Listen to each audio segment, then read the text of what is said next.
안녕하세요. 춘천 한마음교회 홍명선입니다. 저는 영상의학과 의사인데요.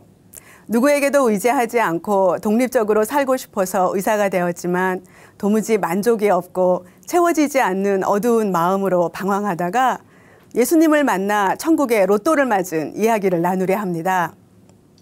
저는 3살 때 소아마비를 앓았는데요. 부모님은 잘 걷던 아이가 어느 날 바닥에 주저앉으며 열이 펄펄 나는 것을 보시고 제가 병에 걸린 것을 아셨어요. 엄마는 어린 동생을 업으신 채 저를 데리고 여러 곳을 다니시며 다리를 낫게 하려고 애를 쓰셨답니다. 아버지는 4남매 중에서 저를 제일 예뻐하셨는데요. 술을 드시고 들어오시면 제 다리를 쓰다듬으며 눈물을 흘리실 때가 많았어요. 아버지가 저를 사랑하시는 마음은 알지만 그런 모습을 보는 게 불편했어요.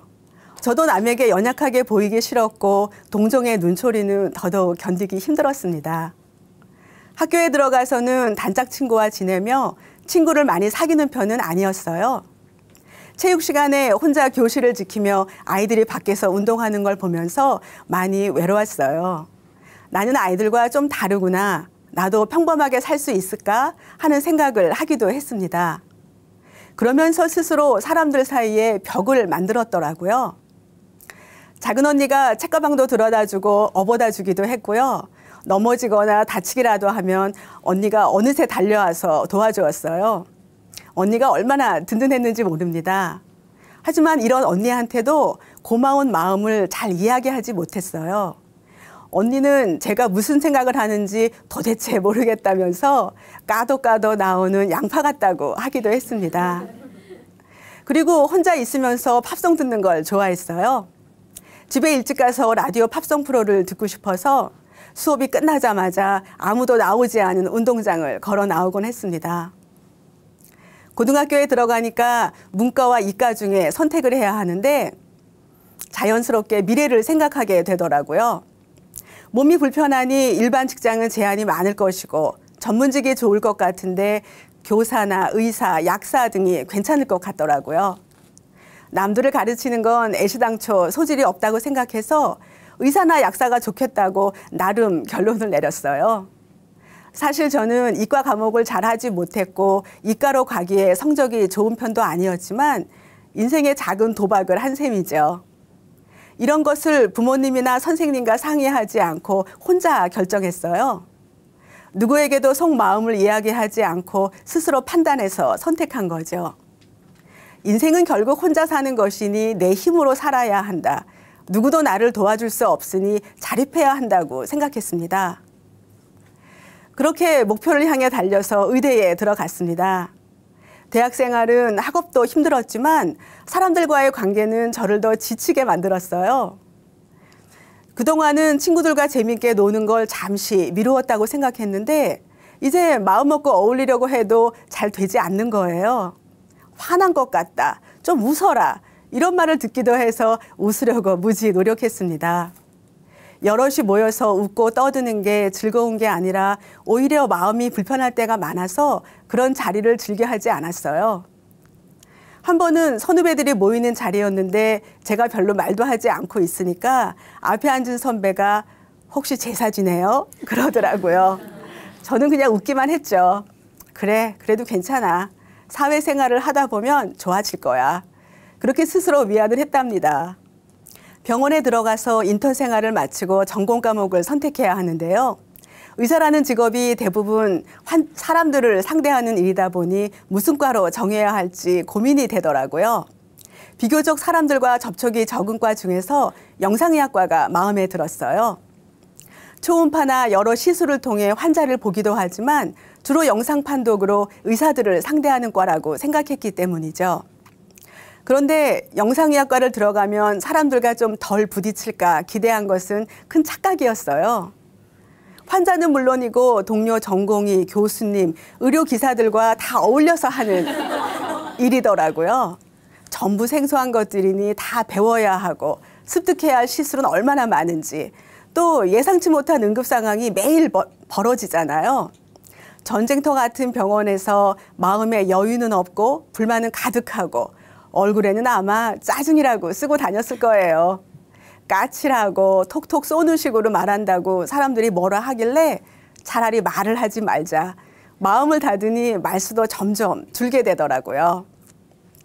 그렇게 전공의 과정을 마치고 전문의가 되니까 마음이 날아갈 것 같았습니다.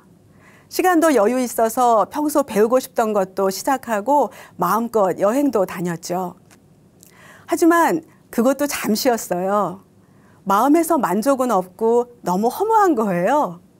인생의 목표 하나를 이루었는데 또 다른 것을 위해 살아야 하나? 성취감을 찾아 사는 인생인가? 내 힘으로는 더 이상 살지 못하겠다는 마음이 들더라고요. 만약 하나님이 계시다면 만나고 싶다고 생각했습니다. 그때 영어 학원을 다니고 있었는데요. 크리스찬 선생님을 따라 교회에서 하는 공연을 보게 되었어요. 세계적인 가스펠 그룹이라는데 굉장히 시끄럽긴 했지만 워낙 팝송을 많이 들어서인지 듣기에 신나고 별 부담이 없었죠. 그런데 갑자기 눈물이 쏟아지는 거예요. 저는 영문도 모르고 이게 웬 노릇이지? 민망하지만 참을 수가 없더라고요. 아, 뭔가 있나 보다 하면서 주일 예배를 드리기 시작했어요. 성경 공부 모임에도 나가고 봉사활동도 하면서 하나님을 조금씩 알아갔습니다. 첫 근무지는 평소 잘 따르던 선배 언니가 있는 병원이었어요. 전문의가 된 후 마치 내 세상인 것처럼 살면서 다름과 선생님에게 별로 호의적인 편이 아니어서 마찰도 있었어요. 그러던 어느 날 동료 선생님이 미국 의사면허 시험을 준비하고 있었는데 같이 해보자고 하더라고요.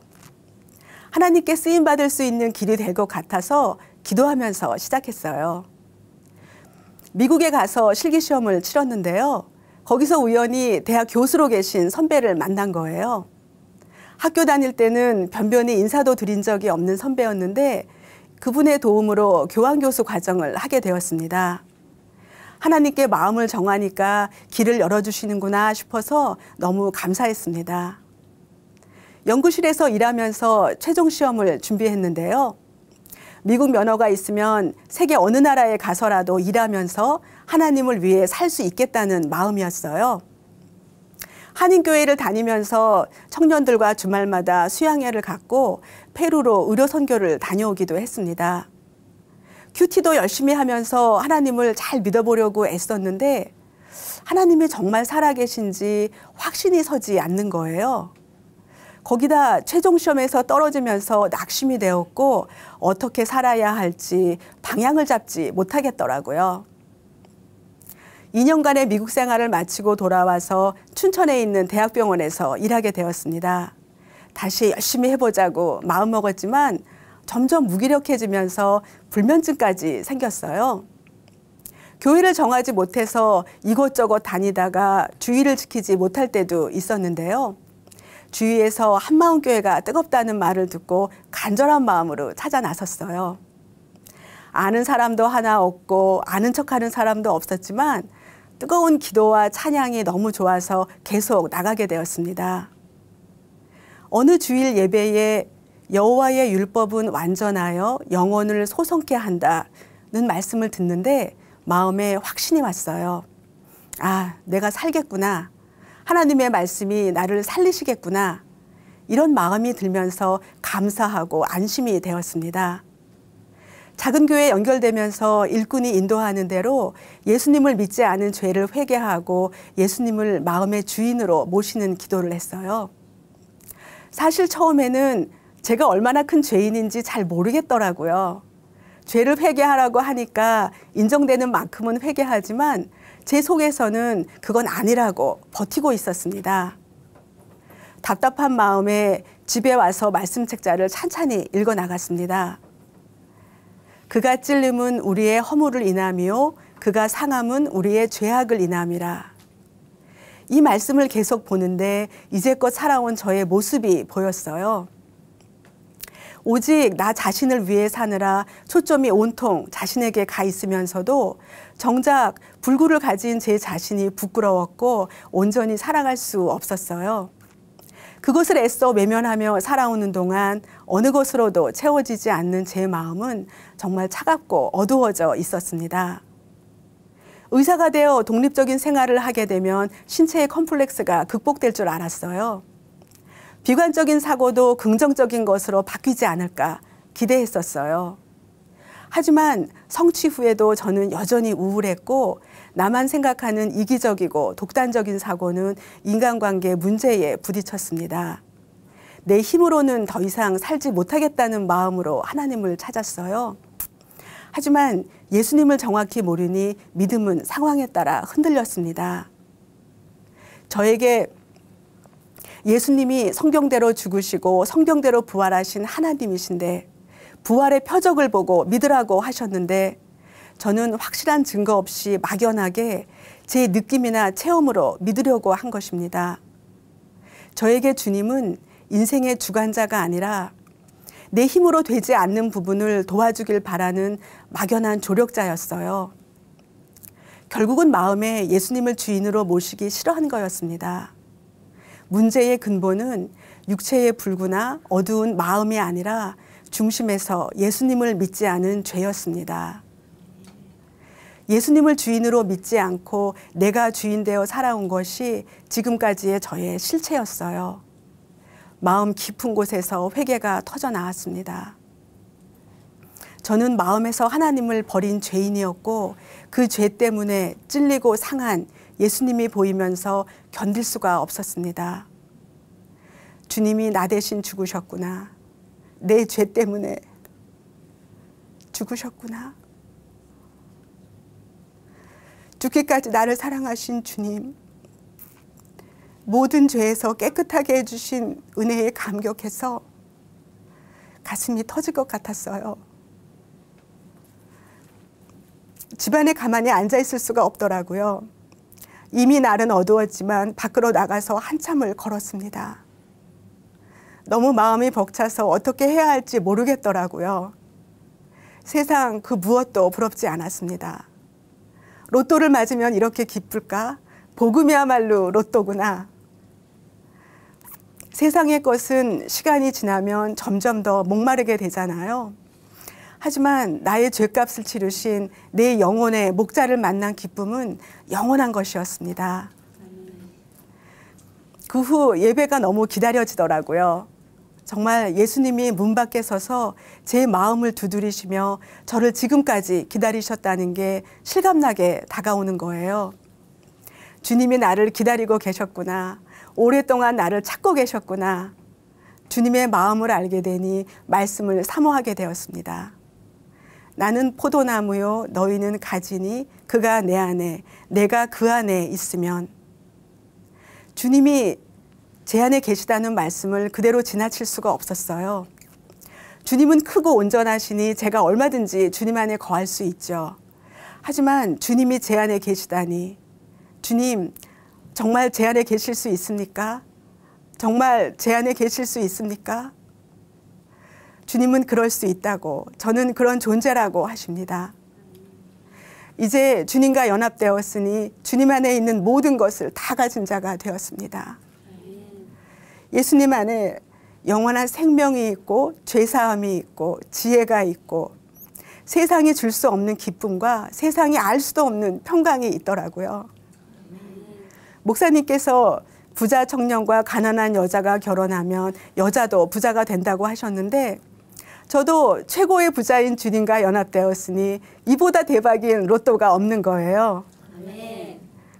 말씀이 믿음으로 화합되니 마음에 감사와 기쁨이 넘쳤습니다. 말이 많아지고 잘 웃게 되니까 저를 대하기가 편해졌다고 주변 사람들이 말하더라고요. 오랜만에 보는 사람들은 제가 많이 밝아졌다고 한마디씩 합니다. 예수님이 마음의 주인이 되시니 마음이 여유로워졌어요. 까칠한 저의 성격으로 힘들어하던 가족들이 어느새 제가 온화해졌다고 해요. 환자를 대하는 마음도 달라지더라고요. 하나님이 찾으시는 귀한 영혼이었어요. 회복 가능성이 적은 환자를 보면 안타까운 마음이었는데 예수님을 믿으면 부활의 소망이 있으니 복음을 전하게 됩니다. 제가 전공의 때 어느 교수님이 홍 선생도 이제 예수님을 믿어야지 하시며 복음을 전해주셨어요. 그때는 별로 관심이 없어서 건성으로 대답했었는데 이제는 제가 학생들에게 그대로 전합니다. 하나님께서 예수님을 죽은 자 가운데서 다시 살리신 것으로 모든 사람에게 믿을 만한 증거를 주셨다고, 너희들도 꼭 믿기를 바란다고 말이죠. 수업이 끝날 때쯤 말씀을 통해서 예수님을 전해주면 학생들의 반응이 다양합니다. 이런 말씀은 처음 본다며 놀라는 학생도 있었고, 전에 교회를 다녔는데 이제 다시 가야겠다며 마음을 다잡는 학생도 있었어요. 어느 날 지도교수를 맡았던 학생이 졸업을 한다며 인사를 왔는데 다른 어떤 조언보다 복음을 전해주었습니다. 앞으로 여러 가지 일이 많을 테지만 부활하신 예수님을 믿고 잘 이겨내기를 바란다고 했더니 제 마음이 전해졌는지 예수님을 믿지 않은 죄를 회개하고 마음의 주인으로 모시는 기도를 했습니다. 얼마나 기쁜지 이때를 위해서 저를 이 자리에 있게 하셨구나 했습니다. 부모님께 예수님이 부활하셔서 지금 살아계시다고 복음을 전해드렸는데 아버지가 말씀을 마음으로 받으셨어요. 아버지는 암으로 치료를 받고 계셨는데요. 예수님이 부활하셔서 우리도 부활한다고, 보이는 이 세상이 전부가 아니라고 말씀드렸더니 부활을 소망하시며 소천하셨어요. 우리 집은 제사를 지내는 집이었는데요. 장례식장에서 제사 대신 예배를 드렸습니다. 아버지가 가신 질병이 없는 천국에 대한 소망이 가족 모두에게 부어지는 감사한 시간이었습니다. 그러던 중 제가 사고를 당해 입원하는 일이 생겼어요. 소아마비는 더 이상 진행되지 않는 병이지만 관절 손상이 오거나 몸의 불균형 때문에 이상이 올 수도 있습니다. 저도 불편을 느끼기 시작해서 운동을 시작했는데 그만 뼈가 부러지는 일이 생긴 거예요. 사고 당시 작은 일이 아니구나 직감했지만 주님께서 함께 하신다는 믿음이 저의 마음을 지켜주었습니다. 치료가 길어지면서 왜 이런 일이 일어났을까 하는 마음이 들었는데 범사에 감사라는 말씀이 생각났어요. 나의 실수로 인한 것이든 다른 원인이든 이유를 따지는 것은 무의미한 일이잖아요. 몇 주 동안 누워서 천장만 보고 있다가 드디어 두 발로 땅을 디디는데 얼마나 감격스러웠는지 모릅니다. 내 생명도 시간도 연약한 육체도 모든 것이 주님의 것이니까 어떤 염려도 맡길 수 있다는 게 정말 감사했습니다.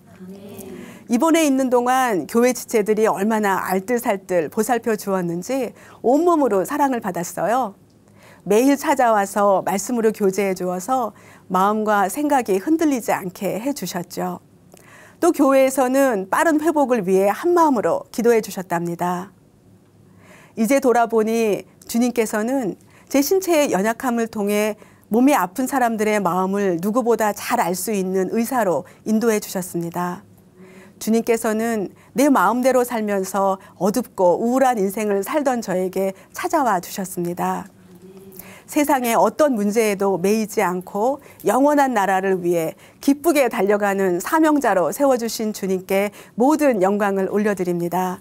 감사합니다.